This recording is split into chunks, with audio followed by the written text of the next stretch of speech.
Okay, so here we are with the Arturo Fuente work of art Rare Pink.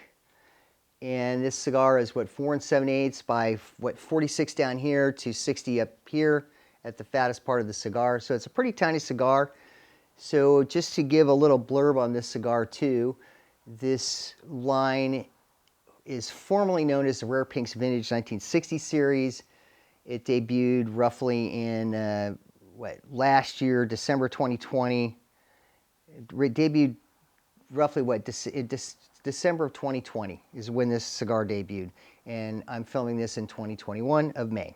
So it took a while for these cigars to come out. These cigars have been sought after by a lot of people that are Fuente fans. There's a lot of Fuente fans out there. And these cigars were kind of released sort of like, I guess, maybe the Opus or the Añejo and so on and so forth. So another little more facts on this cigar or this series of cigars is that the company is donating $13. The company is donating $13 for every box sold to the American Cancer Society, making strides against breast cancer. So Liana Fuente has spearheaded the effort to raise awareness and funds through this project and others. So that's really a good thing. Now, what's this cigar all about? So people have said that it's technically part of the Hemingway series, but very slightly from the standard releases. But to me, it varies a lot. I mean, seriously. Okay, first of all, it doesn't have a Cameroon wrapper on it, which is kind of like a thing with the Hemingway series.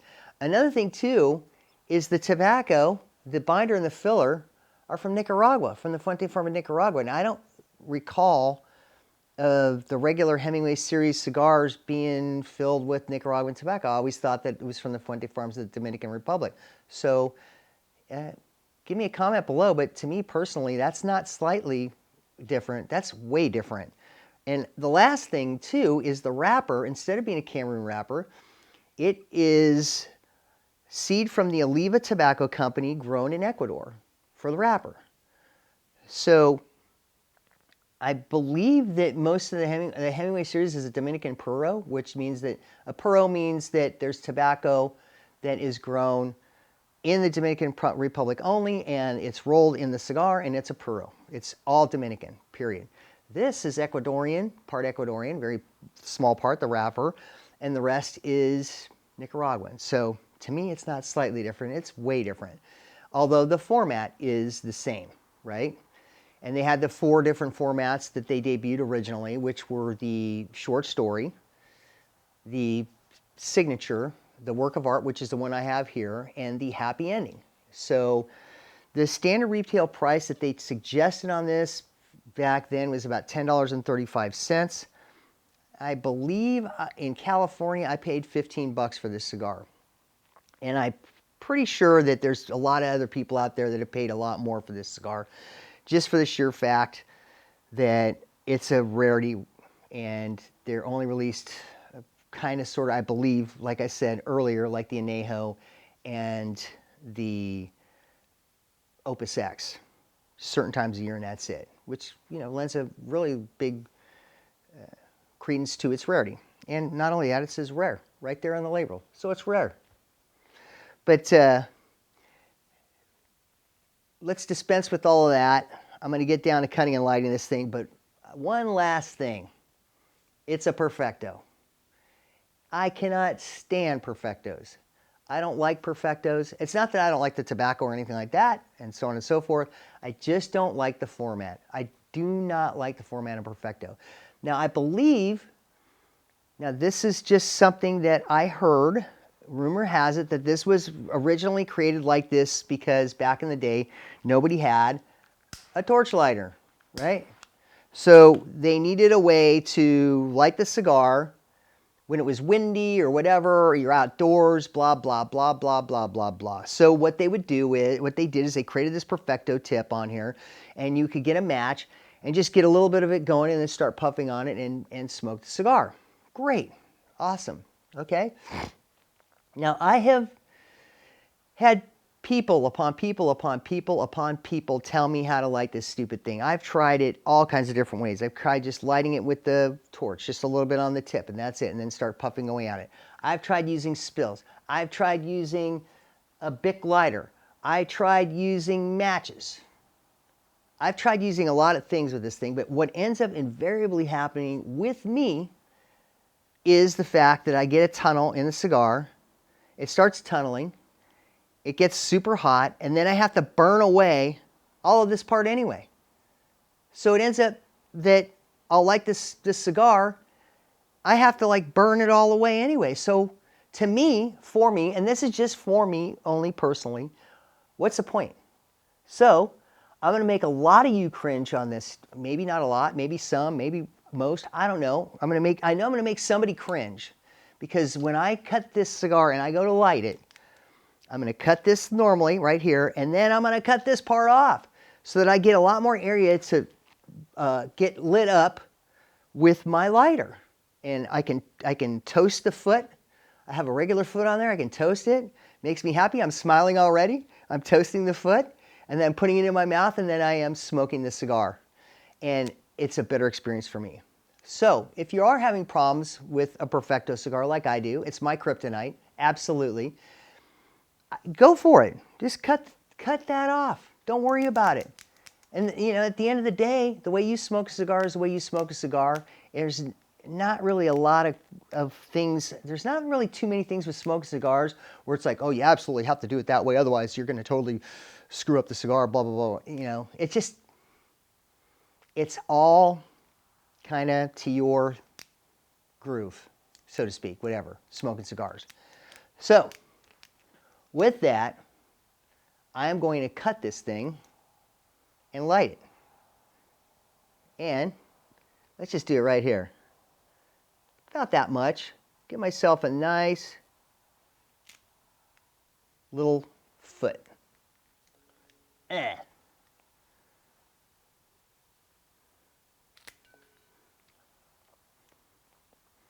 Oh, that draw is excellent. Such an excellent draw on this cigar. All right, let's toast this thing.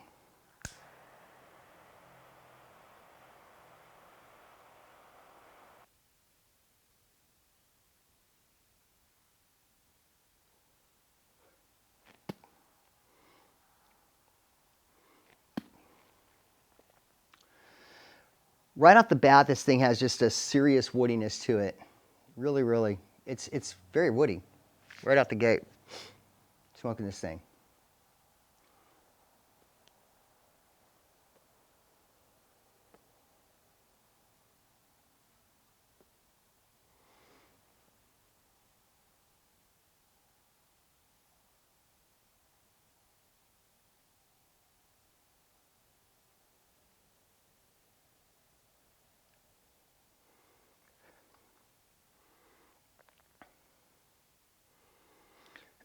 So it doesn't have that really hallmark sweetness that you expect from a Fuente Hemingway series cigar, especially with the Cameroon wrapper. Cameroon wrappers have a tendency to be quite sweet on there. This does not have that at all. It's just got a really nice, heavy kind of a woodiness on there starting out on the cigar. The finish it's woody as well. I mean, it's very woody, and it's kind of going up the center of the tongue and the roof of the mouth is where this finish is lying on my palate right now. It hasn't kind of started to coat the rest of my mouth. It's just really kind of up the middle of my palate right now.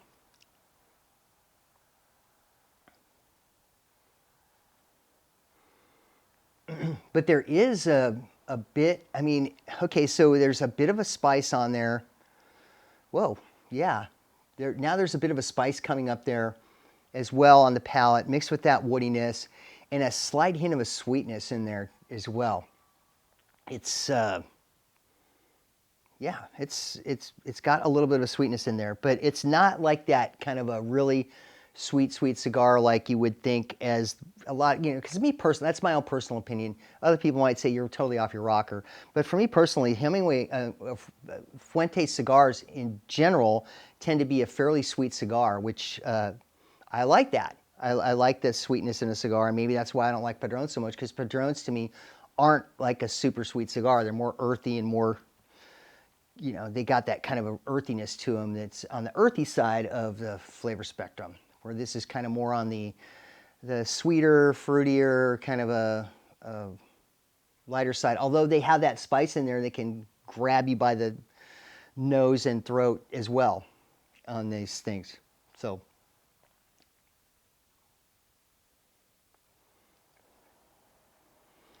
yeah, definitely. It's basically centric in the center of the tongue, in the center of the palate, but it's definitely this. That's the way the cigar is starting out. Is the wood is very predominant in this cigar.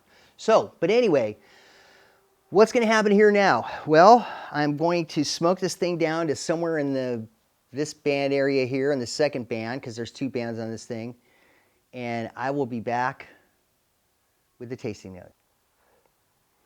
Back with the tasting notes on the Arturo Fuente Rare Pink work of art. So like I said, the cigar started out with that really heavy woodiness and that baking spice. And as the cigar developed in the first half, that wood and baking spice were definitely the predominant notes throughout the entire cigar through the first half and the second half. The smoke on the finish on the palate and the smoke were definitely, the smoke was not one of those kind of things where it was really heavy, thick, and creamy, chewy smoke. It was not that kind of a cigar. The smoke on the cigar was definitely more centered in the center of the tongue. The finish on the palate was in the center of the tongue and on the roof of the mouth. It didn't really coat my whole palate, so to speak. And the cigar started to get bitter toward, well, right just past the beginning. It really started to get bitter and very drying on the palate. As the cigar burned down through the first half into the second half, it still had that, it maintained that nice woodiness with that baking spice in there on the finish on the palate and in the nose and the retro. There was also a hint of a sweetness in there, but this cigar was definitely not what I would consider a very sweet cigar. It did have some sweetness in there, but not a whole lot as compared to some of the other Fuentes that I've smoked in the past. There was also a hint of a nuttiness in there that came up every now and then, and a little bit of burnt caramel. That's why I was saying that there's some sweetness in there, but not that much. Every now and then I get a hint of like kind of a burnt caramel in there that mixed really nicely with that woodiness and that baking spice. But all in all, I have to say that this cigar was a nice cigar to smoke. It definitely was a nice cigar to smoke. It was definitely a strong cigar too. There was a lot of nicotine in here. My mouth is extremely dry, and I don't normally say this about New World cigars, but I think these things need some age, need to have some time in the box just to wick out some of that stuff, and I think it'll become a lot smoother cigar, less drying on the palate. Those flavors will probably come up a little bit more, and it just be a lot smoother and maybe get a little bit creamier as it ages with time. But that's just me. I'm some knucklehead on the internet with an opinion, so just take that for what it's worth. But anyway, I just think that these things definitely have some aging potential to them. So take that for what it's worth.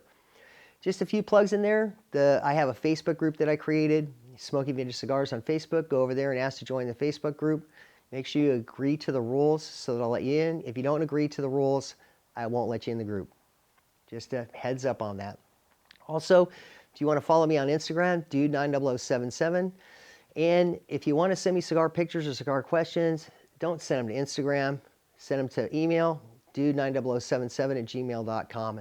And lastly, if you're enjoying the content on here and you can afford it, donate $3, $5, or $10 on patreon.com/DaveDude. All those contributions are greatly appreciated. So to wrap things up with this cigar, it was full strength, full bodied cigar. Definitely a heavy nicotine pop on this cigar. Have to give this thing a CA rating right now of around 88. And that's just because I think that there's more to go. I don't think that it'll remain at an 88. I think as these cigars age with time, they're going to get better. And that, like I said, once again, that's just my opinion. And if you have a chance to pick up some of these cigars, I say go for it, absolutely. But they're kind of hard to get. The manufacturer, the MSRP on these things is about $2 more than a regular work of art. And like I said earlier, that $13 of every box goes to breast cancer, to helping fund breast cancer research and so on and so forth. So it's for a good cause as well.